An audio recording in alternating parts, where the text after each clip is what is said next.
నమస్తే, నేను జాకిర్ హుసేన్. తిరుమల కొండ మీద ఉగ్రదాడి జరగబోతున్నట్టు బీజేపీ వాళ్ళైతే వ్యాఖ్యలు చేశారు. ఇందులో ఎంతవరకు నిజం ఉంది తెలుసుకుందాం. ప్రస్తుతం మనతోటి సీనియర్ జర్నలిస్ట్ సిఎస్ రావు గారు ఉన్నారు. వెల్కమ్ చెప్పేద్దాం. Hello sir. Hello. Yes sir. అయితే ఇప్పుడు నేను చెప్పిన దాంట్లో ఏమన్నా అబద్ధం ఉందంటారా? బీజేపీ వాళ్ళు చెప్పారు, మనం కాదు. బీజేపీకి సంబంధించినటువంటి కీలకమైన లీడరు, అలాగే తిరుమల తిరుపతి దేవస్థానానికి సంబంధించినటువంటి ఏదైనా అక్కడ ఉండేటువంటి ఆగమ శాసనం విరుద్ధంగా జరుగుతుంటే న్యాయ పోరాటం చేసేటువంటి పోరాట యోధుడు భానుప్రకాష్ రెడ్డి గారు, ఆయన తాజాగా ఈ కామెంట్ చేశారు. Yes sir. అయితే అసలు ఈ కామెంట్స్ని ఈజీగా తీసుకోవచ్చు అంటారా? ఎందుకంటే దేవస్థానాల మీద ఉగ్రదాడులు అంటే ఆధారాలు లేకుండా ఆయన చేయడం నేను అనుకుంటున్నాను. ఎందుకంటే ఆయన బోర్డు మెంబరు కూడా. ఓకే, బోర్డు మెంబరు, బీజేపీలో కీలక లీడరు. అవును. దానికంటే మించి తిరుమలలో ఆగమ శాస్త్రానికి విరుద్ధంగా ఏం జరిగినా కానీ న్యాయ పోరాటం, ప్రజా పోరాటం చేసేటువంటి నాయకుడు ఆయన. సో కాబట్టి ఆయన ఏదన్నా ఇలాంటి చెప్తే ఏమీ లేకుండా గాలి వార్తను మూటగట్టి చెప్పాడు అని చెప్పి అనుకోవడానికి లేదు.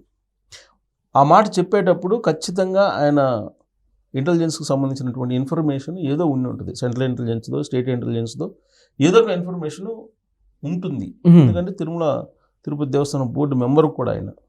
బహుశా అలాంటి సింటమ్స్, అలాంటి సంకేతాలు ఉంటేనే ఆయన వ్యక్తం చేస్తుంటాడు. ఓకే. అయితే ఇది ఎందుకు వ్యక్తం చేశాడు ఆయన, ఎందుకు వ్యక్తం చేయాల్సి వచ్చింది అని అంటే, ఈ మధ్యకాలంలో తరచూ కూడా ఏదో ఒక వివాదాన్ని తెర మీదకి తీసుకొస్తున్నారు వైఎస్ఆర్ కాంగ్రెస్ పార్టీకి సంబంధించినటువంటి లీడర్లు తిరుమల విషయంలో.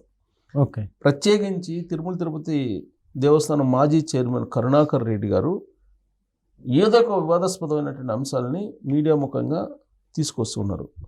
ఆ మధ్యకాలంలో ఆవులు చనిపోయాయని చెప్పి ఒక ఇష్యూని బయటికి తీసుకొచ్చారు. ఆ తర్వాత ఏమన్నారు, చేము చిటుక్కుమన్నా మాకు తెలిసిపోతుంది, తిరుమల తిరుపతిలో 1500 మంది మాకు సొంత మనుషులు ఉన్నారు, ప్రతి చోట ఉన్నారు, కాబట్టి మాకు తెలిసిపోతుంది, మీ అంత చూస్తాం, మొత్తం మీ వ్యవహారాలు బయట పెడతాం అన్నట్టుగా మాట్లాడారు ఆయన. సరే, ఆ తర్వాత కూడా అన్యమత ప్రచారం మీద రకరకాలుగా ప్రతిసారి ఏదో ఒకటి వస్తుంది. ఈ మధ్యకాలంలో రీల్స్ చేసే దాని మీద కూడా వచ్చింది. ఇప్పుడేంటి, తిరుమల తిరుపతి దేవస్థానం ఒక రూల్ తీసుకొచ్చింది. మఠాలు, పీఠాలు అక్కడ ఉన్నాయి. ఆ మఠాలు, పీఠాల్లోకి ఎవరైనా వస్తే కనుక ఖచ్చితంగా ఆధార్ కార్డు ఉండాలి అని చెప్పి నిబంధన పెట్టారు. ఆధార్ కార్డులు తీసుకొని ఇవ్వాలి. మఠాలు, పీఠాధిపతులకు కూడా రూల్స్ పెట్టారు కొన్ని. సో ఆ రూల్స్ పెట్టిన దాన్ని కరుణాకర్ రెడ్డి గారు ఏమంటున్నారంటే, వాళ్ళని అనుమానిస్తున్నారు మఠాధిపతుల్ని, పీఠాధిపతుల్ని, అలాగే మఠాలని, పీఠాలని. ఇదేనా తిరుమల తిరుపతి దేవస్థానం బోర్డు చేయాల్సిన పని అని చెప్పి ఆయన కామెంట్ చేస్తూ వచ్చారు. ఆ కామెంట్ చేసిన తర్వాత ఈ భానుప్రకాష్ రెడ్డి గారు రియాక్ట్ అయ్యారు. ఓకే. మఠాలు, పీఠాలు అంటే మాకు గౌరవం, మఠాధిపతులన్నా పీఠాధిపతులన్నా గౌరవం. వాళ్ళు తిరుమల తిరుపతి దేవస్థానానికి వాళ్ళు చేసేటువంటి సేవలు ఏంటో మాకు తెలుసు. కాకపోతే తిరుమల సెక్యూరిటీ దృష్ట్యా, భద్రత దృష్ట్యా మేము అక్కడ దిగేటువంటి వాళ్ళని కానీ, లేదంటే అక్కడ రూమ్స్ తీసుకునేటువంటి వాళ్ళని కానీ, వాళ్ళకి సంబంధించినటువంటి కదలికల మీద ప్రత్యేకమైనటువంటి దృష్టి పెట్టడానికి కారణం అది. అలాగే వాళ్ళకు కూడా కొన్ని డైరెక్షన్స్ ఇచ్చాము. ఆధార్ కార్డు తీసుకొని, మస్ట్గా ఆధార్ కార్డు తీసుకొని మీరు ఎంక్వైరీ చేసిన తర్వాతనే రూమ్స్ ఇవ్వండి, లేదంటే అక్కడ ఉండే విడిది చేయడానికి అవకాశం ఇవ్వండి. అంతే తప్ప మఠాలు, పీఠాధిపతులు ఎవరిని పడితే వాళ్ళని అలౌ చేయొద్దు అని చెప్పాము. దాన్ని చెప్పడానికి కారణం ఏంటంటే, తిరుమల తిరుపతి దేవస్థానం ప్రస్తుతం ఉగ్రవాదులకు సంబంధించినటువంటి టార్గెట్లో ఉంది, అందుకే చెప్పాల్సి వచ్చింది. దాన్ని కూడా రాజకీయం చేసి మీరు తిరుమల తిరుపతి దేవస్థానం బోర్డుని కించపరిచేలా మీరు మాట్లాడుతున్నారు అని చెప్పి కరుణాకర్ రెడ్డి గారి మీద రివర్స్ అయ్యారు ఆయన ప్రెస్ మీట్లో. ఓకే. సో ఇది చెప్పడానికి కారణం అది. ఇప్పుడు వాళ్ళు ఏంటి ట్విస్ట్ చేస్తున్నారు ఏదో ఒకటి. ఇప్పుడు తిరుమల తిరుపతి దేవస్థానం గతానితో పోల్చుకుంటే ఇప్పుడు కొన్ని మార్పులు జరుగుతున్నాయి. ప్రత్యేకించి అన్యమతానికి సంబంధించినటువంటి వాళ్ళని, ఉద్యోగులను వరుసగా తీసేస్తూ వస్తూ ఉన్నారు.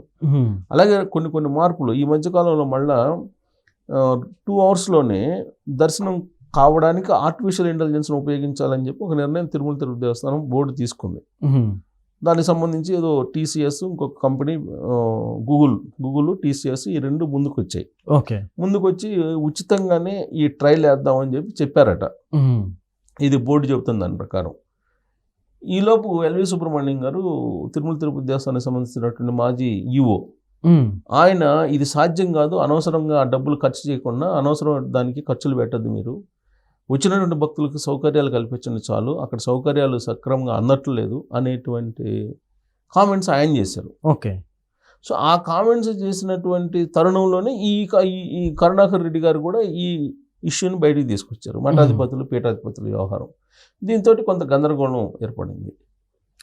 ఏదో జరుగుతుంది తిరుమల తిరుపతి దేవస్థానంలో, ఆ దేవస్థానానికి సంబంధించినటువంటి బోర్డులో ఏదో నిర్ణయాలు జరిగిపోతున్నాయి, దానికి సంబంధించినటువంటిది ఏదో ఉంది అనేటువంటి యాంగిల్లో ఒక ప్రచారం. ఇప్పుడు ఈ మధ్యకాలంలో వాళ్ళు కొన్ని హోటల్స్కి, ప్రత్యేకమైన గుర్తించినటువంటి హోటల్స్కి, ఇంటర్నేషనల్ హోటల్స్కి పర్మిషన్ ఇచ్చి అక్కడ హోటల్స్కి లిమిటెడ్గా పర్మిషన్ ఇచ్చారు. అది ఒక వివాదం నడుస్తుంది. సో ఇలా ఒక్కొక్క వివాదం వస్తూ ఉంది, ఒక్కొక్కటి బయటకు తీసుకొస్తున్నారు ఇంట్లో. అది వివాదం అంటే అది జరిగిందంటే జరిగిందని కాదు, జరగకపోయినా జరిగినట్టు క్రియేట్ చేసేటువంటి ప్రయత్నం చేస్తున్నారు వైఎస్ఆర్ కాంగ్రెస్ పార్టీ వాళ్ళు అనేది బోర్డు సభ్యులు చెప్తున్నారు. రీసెంట్గా మనం చూస్తే క్యూ లైన్లో వెళ్తూ నినాదాలు చేశారు. ఎవరికి? తిరుమల తిరుపతి దేవస్థానానికి సంబంధించిన బోర్డుకి వ్యతిరేకంగా నినాదాలు చేశారు. ఆ నినాదాలు చేసినటువంటి క్రమంలో అసలు నినాదాలు చేసింది ఎవరు అని అంటే వైఎస్ఆర్ కాంగ్రెస్ పార్టీకి సంబంధించినటువంటి వాళ్ళు అనేది ట్రేస్ అవుట్ చేశారు. అయితే అక్కడ సౌకర్యాలు లేవు కాబట్టి మేము నినాదాలు చేశాము అని చెప్పి వాళ్ళు చెప్తున్నారు. ఇప్పుడు అక్కడ దర్శనాలకి వెళ్ళినటువంటి వాళ్ళకి సౌకర్యాలు అందుతున్నాయా లేదా అనేది ఇంపార్టెంట్. సో వీళ్ళనంత వరకు సౌకర్యాలు అందజేయాలి అనే ప్రయత్నం జరుగుతుంది. ఇప్పుడు తరిగొండ వెంగమాంబ ఉచిత అన్నప్రసాదం దగ్గర ఇప్పుడు అక్కడ శుభ్రంగా చేస్తున్నారు, తర్వాత గతం కంటే భోజనం ఏర్పాట్లు బాగున్నాయి, ఇవన్నీ ఓకే. కాకపోతే కొన్ని నిర్వహణ లోపాలు ఉన్నాయి అనేది చెప్తూ ఉన్నారు. ఉదాహరణకి ఇప్పుడు మాజీ ఉపరాష్ట్రపతి వెంకయ్య నాయుడు గారు రీసెంట్గా తిరుమల వెళ్ళారు. తిరుమల దర్శనం చేసుకున్న తర్వాత ఆయన ఒక ప్రపోజల్ పెట్టారు. ఏం పెట్టారు? ఏంటి ప్రపోజలు? వివిఐపీలు బ్రేక్ దర్శనాలకు ఏడాదికి ఒకసారి రాండి, ఆ మేరకు అనుమతి ఇచ్చేలాగా బోర్డు నిర్ణయం తీసుకుంటే బాగుంటుంది అనేటువంటి ఒక సూచన చేశారు. అది మంచిదే కదా, దాని గురించి ఎవరు మాట్లాడట్లా, దాని గురించి వైఎస్ఆర్ కాంగ్రెస్ పార్టీ వాళ్ళు మాట్లాడట్లా, బోర్డు సభ్యులు మాట్లాడట్లా, ప్రభుత్వం సంబంధించిన ఎమ్మెల్యేలు ఎంపీలు కూడా మాట్లాడట్లా.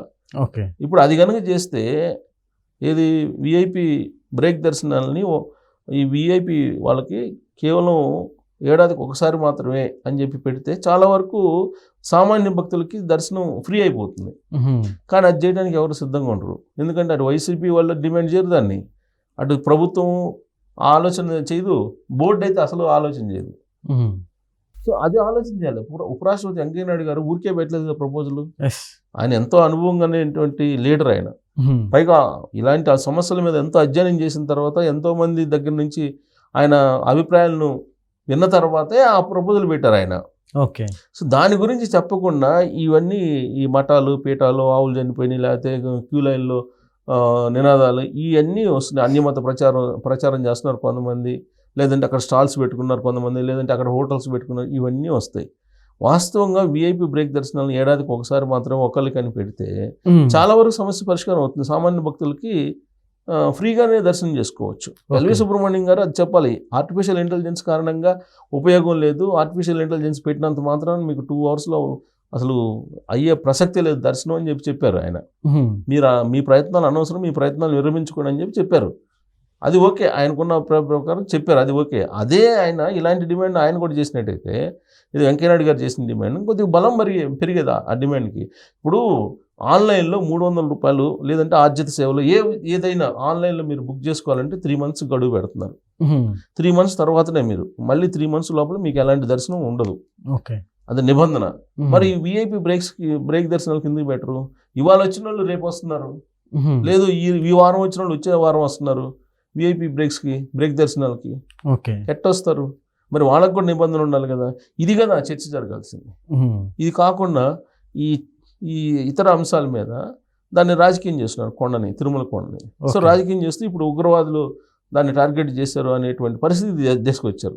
ఉగ్రవాదుల టార్గెట్ ఉంది, ఉగ్రవాదులు అటాక్ చేసే అవకాశం ఉంది అనేటువంటి లీక్స్ని ఇప్పుడు అయినటువంటి బోర్డు మెంబర్స్ ఇచ్చారు. సరే, దానికి సంబంధించి ఎప్పటి నుంచో ఇలాంటి వార్నింగ్లు వస్తూ ఉంటాయి, ఇలాంటి ఇంటెలిజెన్స్ కూడా చెప్తూ ఉంటుంది, అక్కడ సెక్యూరిటీని అలర్ట్ చేస్తుంటారు. ఇవన్నీ కామన్గా జరిగాయి.